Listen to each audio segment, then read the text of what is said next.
सुबह से कंचन और उसके बेटे शान के बीच कहासुनी हो रही थी। शान अपनी जिद पर अड़ा हुआ था कि आप इस घर को मेरे नाम कर दीजिए। बस यही एक रट लगाए बैठा था, आगे कुछ सुनने के लिए तैयार नहीं था। हम दोनों तभी बात करेंगे कहकर पैर पटकते हुए घर से बाहर निकल गया था। कंचन सोच रही थी कि मेरे जीते जी घर बेटे के नाम कैसे कर सकती हूँ। कल को किसने देखा है, मैं उसकी बात हरगिज नहीं मानूंगी। बहू लता अलग रसोई में खाना बनाते हुए बड़बड़ा रही थी कि यह घर पैसा अपने साथ लेकर जाएंगी क्या, हम उनके अपने ही तो हैं। यह सब सुनकर कंचन का दिल बहुत दुखी हो उठा। उसने अपना बैग उठाया और अपनी बुआ के पास पहुंच गई। जैसे ही उन्होंने दरवाज़ा खोला अंदर आई और कहा, आप मुझसे कुछ नहीं पूछना, मैं थोड़ी देर चुपचाप बैठना चाहती हूँ। उन्होंने कहा कि ठीक है, उस कमरे में बैठ जा कहकर एक कमरा दिखाया। कंचन सोच रही थी कि अपने होते तो इस तरह का बर्ताव कभी नहीं करते थे। एक हफ्ते से पीछे पड़ा है कि घर उसके नाम कर दूं। उसकी आंखों से आंसू बहने लगे। वह सोचने लगी थी कि इससे अच्छा मैं बे औलाद होती थी तो अच्छा था। लड़की सुकन्या वह भी कोई कम नहीं है। सब कहते हैं बेटियां माता पिता के दिल के करीब होती हैं। मेरे लिए तो दोनों ही एक जैसे निकल गए हैं।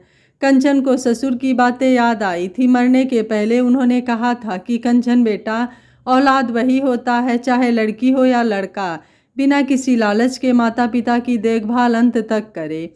मेरी बातें मानकर अपनी संपत्ति किसी को भी मरने से पहले मत दे देना। समझ रही हो ना मैं क्या कह रहा हूँ? बच्चों के बहकावे में मत आना। तुम अकेली हो, वैसे भी तुम्हारे बाद तो सब कुछ उनका ही हो जाएगा। यह मेरी सीख है बेटा, गांठ बांध कर रख लेना। उसकी आंखें भर आई। उसे वे दिन याद आए जब वह शादी करके इस घर में आई थी। सास उसे पसंद नहीं करती थी क्योंकि वह ससुर की पसंद थी। कंचन के पिता सौरभ और ससुर किशोर दोनों अच्छे दोस्त थे। कंचन की माँ जब वह छोटी थी तभी गुजर गई थी। सौरभ ने भी अपनी पत्नी के गुजर जाने के बाद कंचन को पढ़ा लिखा कर बड़ा किया था, अच्छे संस्कार दिए थे। एक दिन दोनों दोस्त पार्क में मॉर्निंग वॉक कर रहे थे तो सौरभ को वहीं पर दिल का दौरा पड़ गया था। सभी लोग उन्हें अस्पताल लेकर गए परंतु उनकी जान नहीं बचा सके। मरने से पहले सौरभ ने किशोर से बेटी की जिम्मेदारी लेने के लिए कहा था। वैसे वह पढ़ी लिखी सुंदर सुशील थी। अपने दोस्त की आखिरी इच्छा पूरी करने के लिए उन्होंने कंचन को अपने घर की बहू बनाकर अपने घर लेकर आ गए थे। सास को यह बात पसंद नहीं आई थी। उन्हें लगता था कि माता पिता के न होने से वह हमेशा यहीं रह जाएगी और बेटे को ससुराल से मिलने वाले तोहफे नहीं मिलेंगे। इसलिए वह कंचन को बहुत ताने देती थी और पूरे घर का काम उसी से कराती थी। किशोर अपनी पत्नी के मुंह नहीं लगना चाहते थे पर कंचन से कहते थे कि अन्याय के खिलाफ लड़ा कर बहू ऐसे ही चुप रहेगी तो तेरी सास तुझे ऐसा ही सताएगी। कंचन को लगता था कि माँ तो बचपन में ही गुजर गई थी, कम से कम सास में माँ को देख लूँगी। किशोर का बेटा रोहित बहुत अच्छा था। वह अपनी पत्नी को बहुत प्यार करता था। 1-2 साल के अंतराल में ही कंचन और रोहित के 2 बच्चे हो गए थे, बेटी सुकन्या और बेटा शान। रोहित पढ़े लिखे थे परंतु अपना व्यापार करना चाहते थे। पिता को यह व्यापार वाली बात पसंद नहीं थी। रोहित ने पिता से लड़ झगड़ कर एक किराने की दुकान को खोल लिया था। उसकी दुकान ठीक से नहीं चलती थी लेकिन पिता के साथ मिलकर रहने के कारण उसे अपने परिवार की देखभाल में तकलीफ नहीं होती थी। कंचन की सास को लगता था कि बेटे को अलग रहने के लिए भेजेंगे तो वह अपनी जिम्मेदारियों को अच्छे से समझेगा, पर ससुर नहीं चाहते थे। उन्हें मालूम था कि दुकान से होने वाली आमदनी से 2-2 बच्चों की परवरिश करने में बेटे को तकलीफ होगी। सास की जिद के आगे उन्हें घुटने टेकने पड़े और रोहित के परिवार को अलग घर में शिफ्ट होना पड़ा। अब कंचन भी पति के साथ दुकान पर बैठने लगी। दोनों मिलकर इतना तो कमा ही लेते थे कि अपने बच्चों की ज़रूरतों को आसानी से पूरा कर सकें। हर रोज़ की तरह उस दिन भी कंचन पहले घर आ गई थी क्योंकि बच्चों के स्कूल से घर लौटने के पहले ही वह घर पहुंचकर उनके खाने पीने का इंतज़ाम करती थी। उनका होमवर्क कराना और उनकी पढ़ाई पर ध्यान देना आदि काम कर देती थी। उस दिन भी बच्चे रात को खाना खाकर सो गए थे और वह रोहित का इंतज़ार कर रही थी। उसी समय फ़ोन पर एक अननोन कॉल आता है। उठाया तो वह पुलिस इंस्पेक्टर का फ़ोन आया था। उनके फ़ोन कॉल से उसे पता चला था कि रोहित का एक्सीडेंट हो गया है। अपने ससुर की मदद से वह अस्पताल पहुंचती है, परंतु तब तक रोहित की मौत हो गई थी।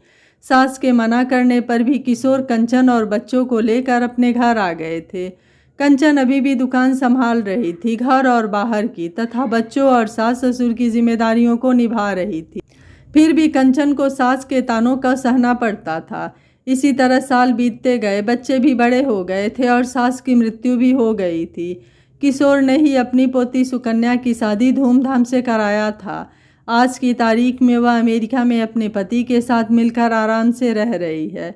शान की शादी भी हो गई है और वह एक बहुत बड़े मल्टीनेशनल कंपनी में बहुत बड़े पोस्ट पर है और बहुत ही अच्छी पैकेज भी है। पत्नी ने एमटेक किया था, पर वह घर पर रहकर अपने बच्चों की देखभाल करती थी।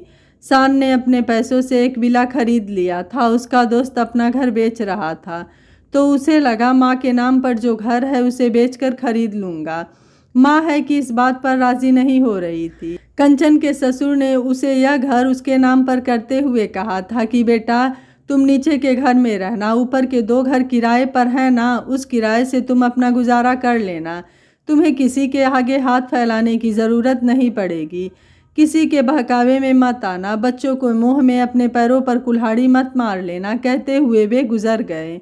बेटा बहू भी साथ रहते हैं, पर मजाल है कि बेटा घर खर्च के लिए आगे बढ़कर पैसा देता हो। ऐसे में अगर घर उसके नाम कर दिया तो वह कैसे जिएगी। यह सोचते हुए उसने एक निर्णय लिया और बुआ से विदा लेकर अपने घर आ गई थी। बहू ने खाना बना दिया और अपने बच्चों को खिलाकर खुद भी खा लिया था। किसी ने भी उसे खाने के लिए नहीं पूछा था।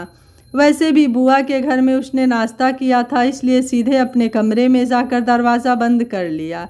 रात भर उसे नींद नहीं आई थी। अंत में उसने निर्णय लिया कि बेटा साथ में रहे या ना रहे, मैं अपना घर उसके नाम पर नहीं करूँगी। मेरे बाद ही उसका इस घर पर अधिकार होगा। मेरे जीते जी अब अन्याय नहीं सहूँगी, सोच लिया और चैन की नींद सो गई थी। सुबह उसने बेटे बहू को बुलाया और अपना निर्णय सुना दिया। यह भी कहा कि तुम्हें मेरे साथ रहना है तो बिना झगड़े के रहो, अन्यथा अपने घर में रहने के लिए जा सकते हो। बेटा बहू माँ के इस फैसले को सुनकर सन्न रह गए। उन्हें अपनी सीधी सादी माँ से यह उम्मीद नहीं थी, लेकिन माँ के चेहरे का आत्मविश्वास देखकर बेटे को यह समझ में आ गया था कि हवाओं ने अपना रुख बदल लिया है। मामला हाथ से निकलने से पहले मामले को संभाल लेने में ही समझदारी है।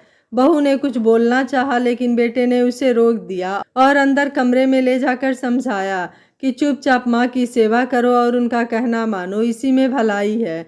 नहीं तो अगर वह हमें घर से निकाल देंगी तो हमें दर बदर की ठोकरें खानी पड़ेंगी। माँ के इस फैसले ने बेटे बहू की अक्ल ठिकाने लगा दी। आशा है यह कहानी आपको ज़रूर पसंद आई होगी। वीडियो पसंद आया है तो वीडियो को लाइक, शेयर एंड चैनल को सब्सक्राइब करें। Thank you for watching.